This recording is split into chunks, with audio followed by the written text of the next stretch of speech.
I didn't plan on ending up in Alaska. It was supposed to be a stopover, a 2-day detour on a winding trip I hadn't really meant to take in the first place. The kind of chapter you gloss over when you're trying to reframe your life like it's some kind of redemption arc. But then came the snow, then the car trouble, then the dead cell signal, and then came the sign. The town of Whistler's Rest wasn't on any map I'd ever read. It barely came up on GPS. Just a scattering of buildings tucked against the tree line and the kind of mountains you don't name because they've been there longer than people. It was the kind of place you don't go unless something draws you, and something did. I'd been driving all day through increasingly bleak terrain, mountains on one side, an endless white corridor of forest on the other. When my engine gave its last shudder and died about 20 miles east of nowhere, temperatures dropping, food supply low, and a busted heater that might as well have been flipping me off from the dashboard, I walked for hours, snow in my boots, wind biting every inch of exposed skin. By the time I stumbled into the edge of Whistler's Rest, my lips were cracked and bleeding, and I'd started to wonder if maybe this was how I went out. One more stranger, swallowed by the cold. But there it was, a faded red building with flickering neon lights that blinked open in a pale imitation of life. A diner, wood-paneled exterior, chrome-trimmed windows, and a lopsided sign that read, "The Hollow Hearth." I stepped inside, half frozen and at least a little delusional. The scent of old coffee and grilled onions hit me like a freight train of nostalgia, or maybe just a hallucination. The warmth felt like salvation. Inside, it could have been 1967. Checkerboard floors, vinyl booths, a jukebox that barely worked groaning quietly in the corner. And at the counter stood a woman who looked like she hadn't blinked in several years. "You lost?" she asked me, voice flat. "My car died," I muttered. I, just need somewhere to warm up."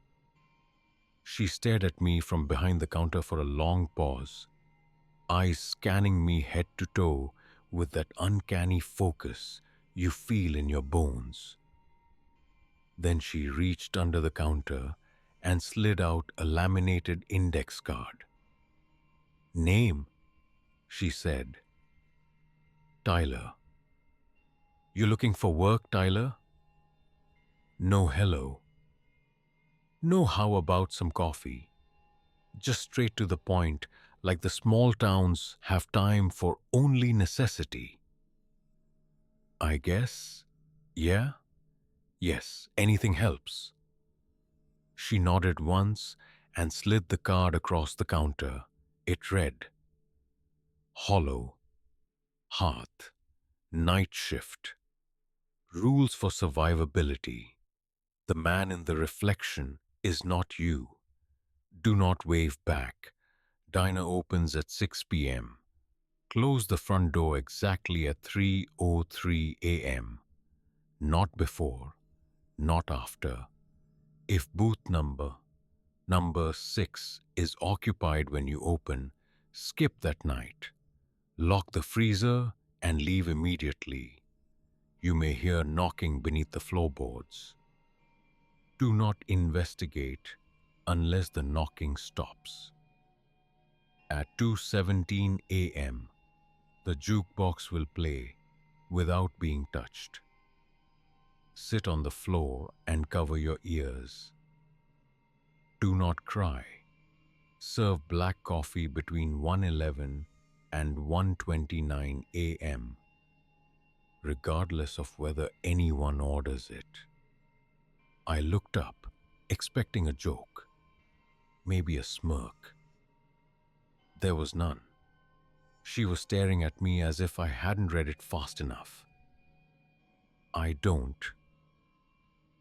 If you want the job, you follow the rules. All of them. Especially the ones that don't make sense.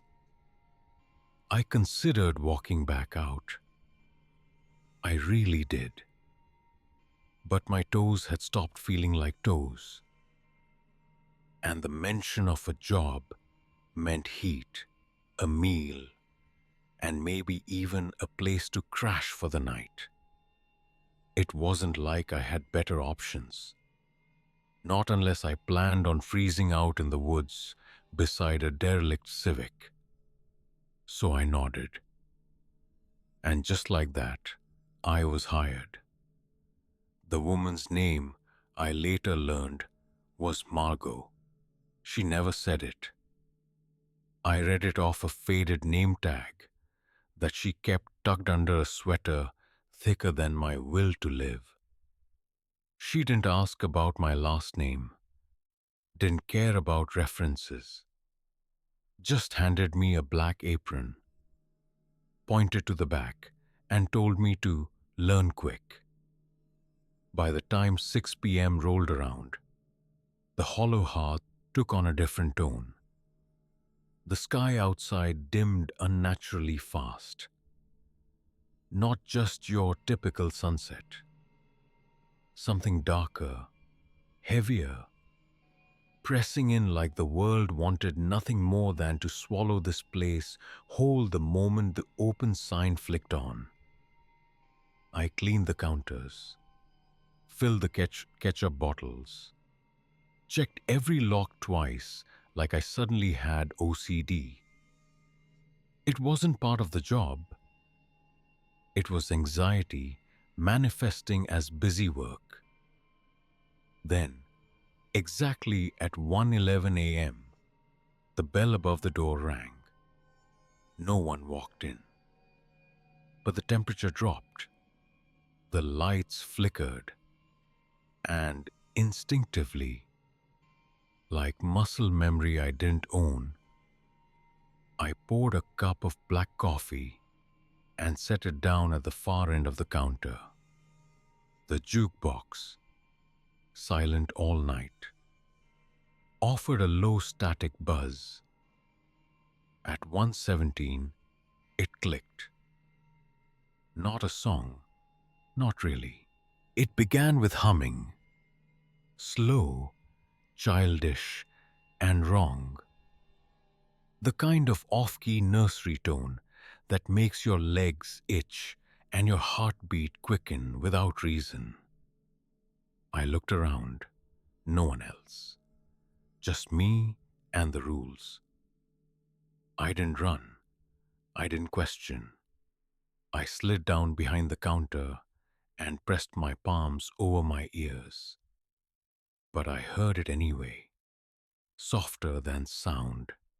More like a memory, whispering itself back to life. A girl's laughter. Not joyful, not cruel, just empty.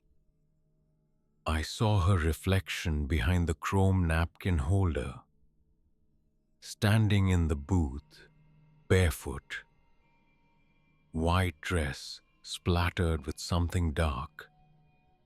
She didn't belong here, but she watched, kept watching. I didn't cry. I stayed behind the counter for what felt like an hour, though it was probably 5 minutes. The sound faded. Or maybe It never existed outside my head. When I finally looked up again, the jukebox had stopped mid-hum, as if someone had pulled its throat out mid-note. The coffee cup I'd placed earlier was gone, not tipped, not spilled, gone. I stood slowly, knees shaking slightly, wiped the sweat off my palms against my apron, and tried not to look at my reflection in the stainless steel toaster. I didn't want to see who might be looking back. Margot didn't ask me about it the next night. She didn't tell me she'd replaced the cup I'd poured. She didn't look surprised when I came in for my shift anyway. She just handed me a half-burnt grilled cheese and muttered, "Worst nights test the spine. Let's just make it to dawn." And that's how it went. Every night, an unspoken pact. Me, the rules, and whatever else lived inside this diner after dark. One evening, around day 6, I made a mistake. A small one by all accounts.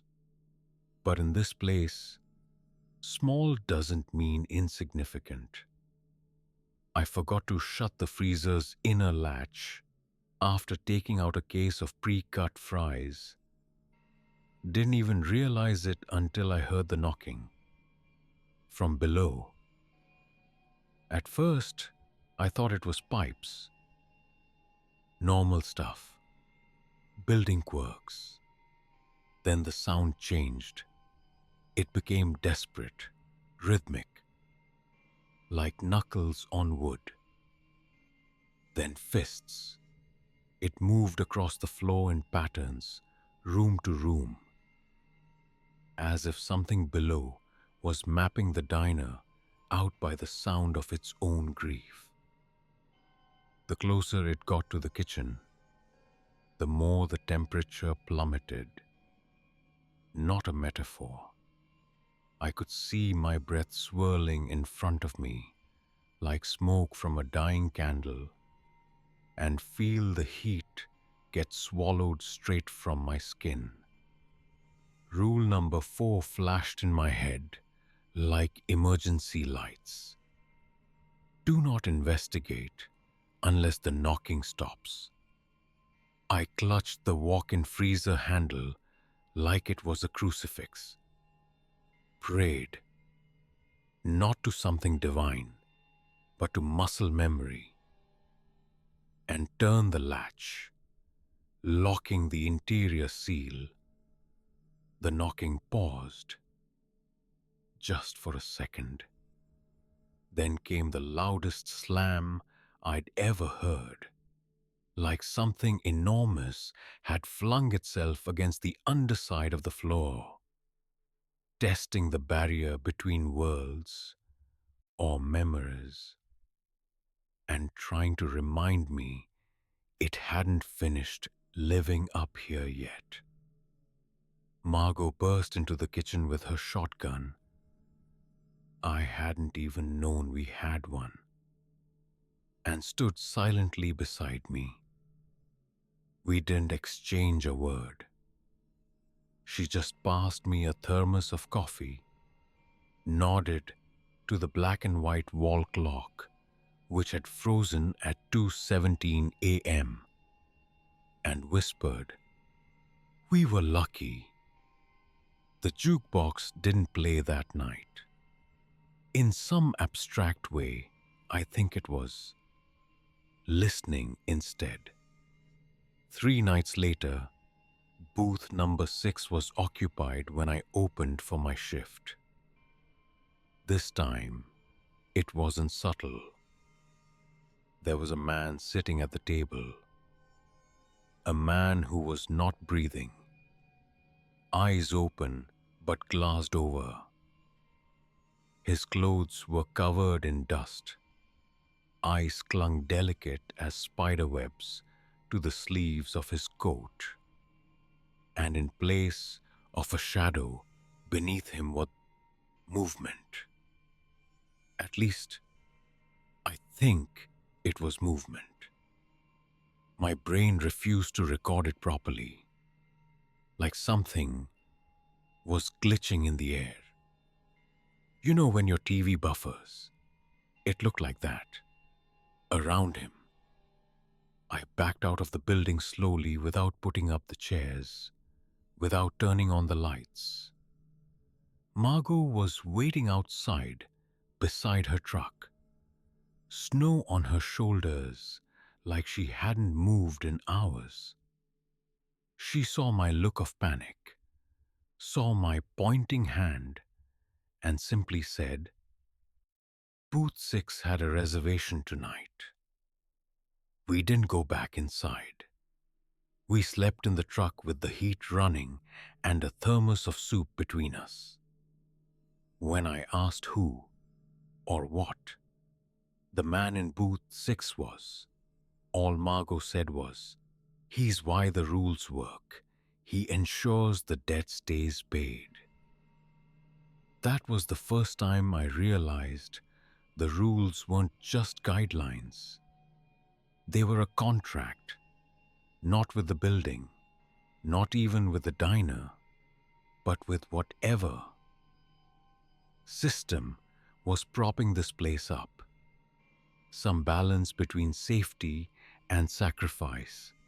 I wanted to quit, desperately. Every night felt like being threaded through a needle of cosmic indifference. But I didn't leave. I couldn't. The snow hadn't let up in days. And part of me, the part that still dreamed in static and icy whispers, knew the diner wasn't done with me yet. Margot caught me staring too long at a cracked photo near the register. It showed 10 staff members in black uniforms standing in front of the hollow hearth. It looked older. 1970s maybe?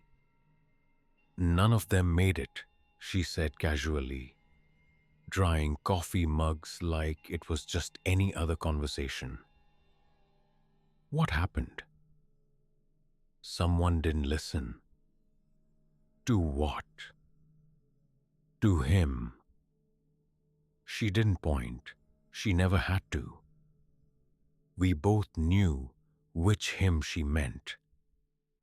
That night, I drank 6 cups of coffee and memorized every rule again like it was scripture. I didn't look at my reflection once. I didn't step too close to the freezer. I practically duct taped the floorboards in my head, listening for knocking like it might save me. By 2:15, the air felt thin again. The temperature shifted. My breath fogged. I waited. This time, the jukebox didn't hum. It screamed, like metal bending backward, like a choir of cries slowed down to frame-by-frame agony. I was already on the floor before the first note hit. Hands crammed over my ears so hard my fingers cramped. But the voice still reached me. This time, it spoke. "You don't belong," not just words. It was like hearing your obituary radar in real time, like something stretching from under the floorboards of reality had flicked me across dimensions to remind me who was really running this show. I pinned my forehead to the tile, breathing in the kitchen bleach fumes like they were sanctuary incense, and did not move. And after minutes that felt like lifetimes, the sound stopped. The building seemed to sigh. I looked up, and there she was again. The girl in the white dress, standing behind the counter, lips stitched shut. This time, she turned and pointed directly at the reflection behind me. I forced myself to pivot, slow, deliberate. My reflection wasn't standing still. He was waving. I don't know how long I stared, long enough to comprehend that what I was seeing wasn't possible. My reflection, my own face, waved with a smile I've never seen myself make. It wasn't friendly. It wasn't even malicious. It was entertained. He blinked first. I turned away. I followed the rules, mostly. But the girl in the white dress didn't vanish this time. She stood there, still silent, eyes like frostbit mirrors. And then, after a long moment, she tilted her head and slowly faded, like smoke being drawn back into a vent that didn't exist. The next morning, I told Margot everything, every detail, the pointing, the doppelganger in the chrome, the voice in the music, the way the girl's presence had changed. She listened without blinking, then stood and walked to the back office without a word. I thought I'd broken her, or the system she lived by. But when she returned, she carried something I hadn't seen before. A second laminated card, same style, same wear. But this one was handwritten, hollow, hearth, addendum, only to be read when the reflection moves first. If you're reading this, you've been chosen. You are being watched, not by them, by him. You are being tested. A threshold has been crossed. You cannot remain an observer. The next steps will take more than following rules. They will require you to remember something you've forgotten. At the bottom, in all caps, someone had written, "Do not trust your own memory." I read it twice, maybe 3 times. Margot watched me the whole time, her arms crossed, face carved from stone. "So, what does it mean?" I asked. "It means you're not background anymore," she said softly. "You've been invited to the second layer." I waited for more. She didn't offer it. That shift, I documented everything. Every sound, every second. I kept notes, took photos, even set up my phone to record voice memos and ambient sound clips every 15 minutes. Nothing unusual happened, not visibly. But at 1:11 a.m., I poured the black coffee anyway. When I turned around to place it, there was already a figure sitting at the end of the counter. Elbows propped, head low, like someone too tired to exist. I hadn't heard the bell. I hadn't seen them enter. They were drenched, not just wet. Drenched, soaked to the bone, clothes clinging like they'd been pulled out of a lake. Except they weren't dripping. No puddle, no mist from breath. Just stillness. I stepped a little closer. not looking directly at their face. That felt like an instinct too, and placed the cup near their hand. Their skin looked like porcelain, not pale, fragile, cracked around the knuckles. They didn't move. I backed away as quietly as I could, resetting the salt shakers with trembling hands. That's when I noticed the note, folded perfectly into a triangle and tucked under the corner of the plate nearest booth number 6. A volitional invitation has been extended. That was it. Typed, not written. Like a telegram from an old extinct agency. I blinked, and the figure at the counter was gone, and the black coffee had been drank. 3 nights later, Margot didn't show up. No warning, no message, no truck outside. Her keys were still in the office. The diner had opened itself. The jukebox clicked at 6 p.m. all on its own. And across every window, frost bloomed in shapes like symbols I didn't recognize. Not letters, not numbers, but I felt them. Deep in my eyes, like they wanted to be remembered. The bell rang, and I wasn't near the door. No wind followed it, no snow. But every chair flipped itself down, one by one, in a sequence, as though someone invisible was seating a crowd I couldn't see. Then came the whisper, not through sound, not through speakers, directly in my bones. You've lasted longer than most. I tried to speak, couldn't. Not because I was scared, but because for a moment, I remembered something.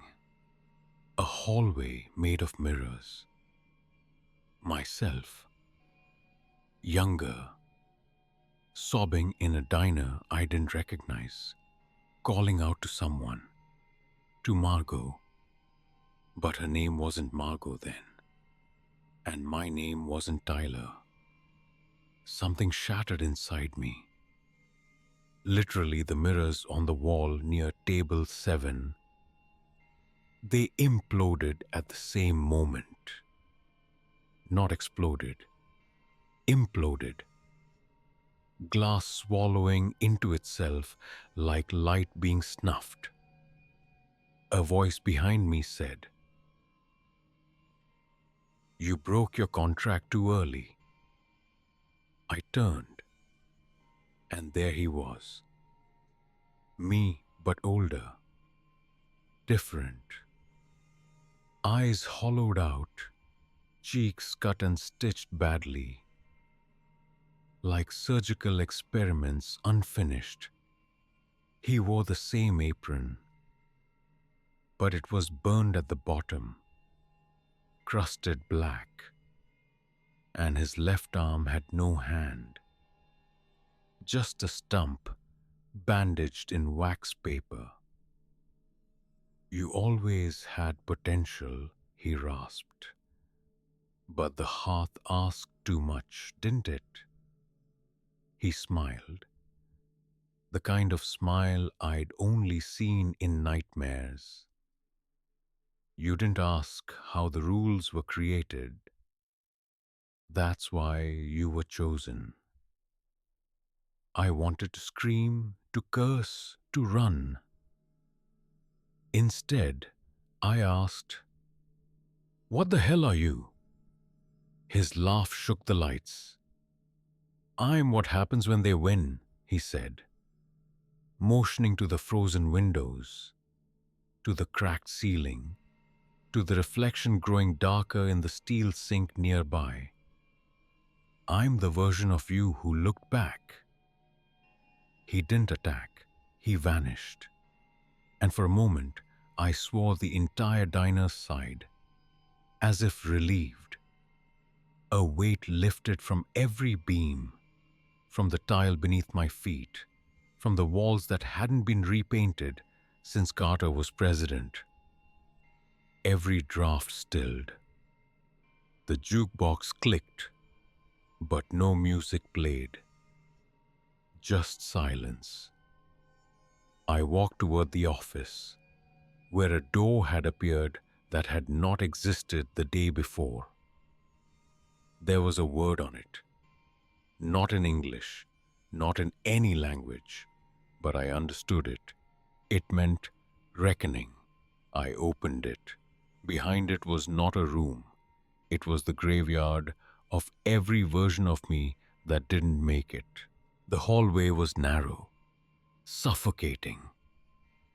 Dust floated in chunks, not particles, but fat, heavy motes like ash suspended mid-fall.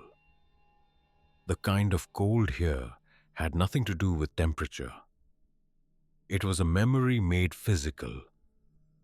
Glass crunched under my boots, but I couldn't find the source. Then I realized it wasn't glass. It was ice, shattered and sculpted into shapes that vaguely resembled people, frozen in mid-movement. One face was contorted into a scream, another in a prayer. All of them were wearing my apron. How many? Dozens, hundreds. Every failed version of me, it seemed. Everyone who broke a rule, looked in the wrong mirror, answered the wrong knock. There was no sound, not even my own breathing, until I reached the final chamber. Standing in the middle of it was her, the girl in white, except she wasn't a girl now. She was tall, towering, her face flickering between ages. Child, teen, elder, corpse, infant. Every frame skipping like a corrupted VHS. Her eyes bled frost, and every breath she took fissured the walls behind her. She looked at me with absolute silence. Her presence so vast, I couldn't tell if she was a ghost, God, or just a very old mistake. Beneath her, carved crudely into the ice, were the original rules, but they were longer now, thicker, deeper. I could only read the first line. You once agreed to this. The floor groaned behind me. A figure stepped out from the cold. Margot. But she was younger, so much younger. Hair dark, glasses thin. A waitress uniform too clean for this place. Her eyes carried an emotion I couldn't place. Not pity, not fear. Recognition. There you are, she whispered. Finally. I tried to speak, but my voice crumbled with the frost. You were part of the first team, she said. We came here to study it. You and I, and Hemlock, remember? That was before the hearth became hungry. Before we locked it behind the rituals and taped the rules to the wall like it was enough. She put her palm to mine. For the first time in weeks, the frost marks didn't burn. You volunteered to stay when the breaking began. You offered to loop, to forget, so that the rest of us could remember what mattered and rebuild the rituals. The memory split was necessary. Survival always demanded a sacrifice. I stumbled back. No, I'm just Tyler. I broke down outside town and needed work. You're not just Tyler, she said softly. You're the failsafe. The girl, the creature, lifted a hand. The bindings of her face unraveled. She opened her mouth, and from it came a voice I'd never heard, but had always known. Mine, my voice, crying, begging, promising, agreeing. I'll be the one, I had said. I'll stay behind the counter. You sealed the pact, said Margot. You kept breaking, reliving, updating the script with every failure. Do you understand now? The rules weren't protection from the entity. The rules were the process by which we trained the next one. You weren't following orders. You were testing protocols. The girl in white stepped forward. Her hand touched the frost sign etched on my chest, one I hadn't noticed before. Instant heat. Color returned to her face. Only one face now. She was a child. Just a child. Big grey eyes, hair damp with memory. I'm cold, she whispered. I didn't flinch. I took off my apron and wrapped it around her shoulders. And then she smiled, a real smile, and vanished. So did the ice, the chamber, the loop of lives I didn't remember being. I woke up in booth number 3. Sunlight poured through the windows of the hollow hearth, soft and golden. No trace of winter anywhere in sight. No frost, no jukebox hum, no marks on my palm. The diner smelled of cinnamon rolls and actual coffee. Margot, older again, stood at the register in civilian clothes. She wasn't scared. She looked light, like someone who'd finally handed off the torch. You're free now, she said. I asked her what I should do. She smiled, passed me a clean apron. Train the next one, just in case. Because some rules aren't warnings. Some are memories disguised as instructions, waiting to wake us up. And the hollow hearth, it remembers everything, even us.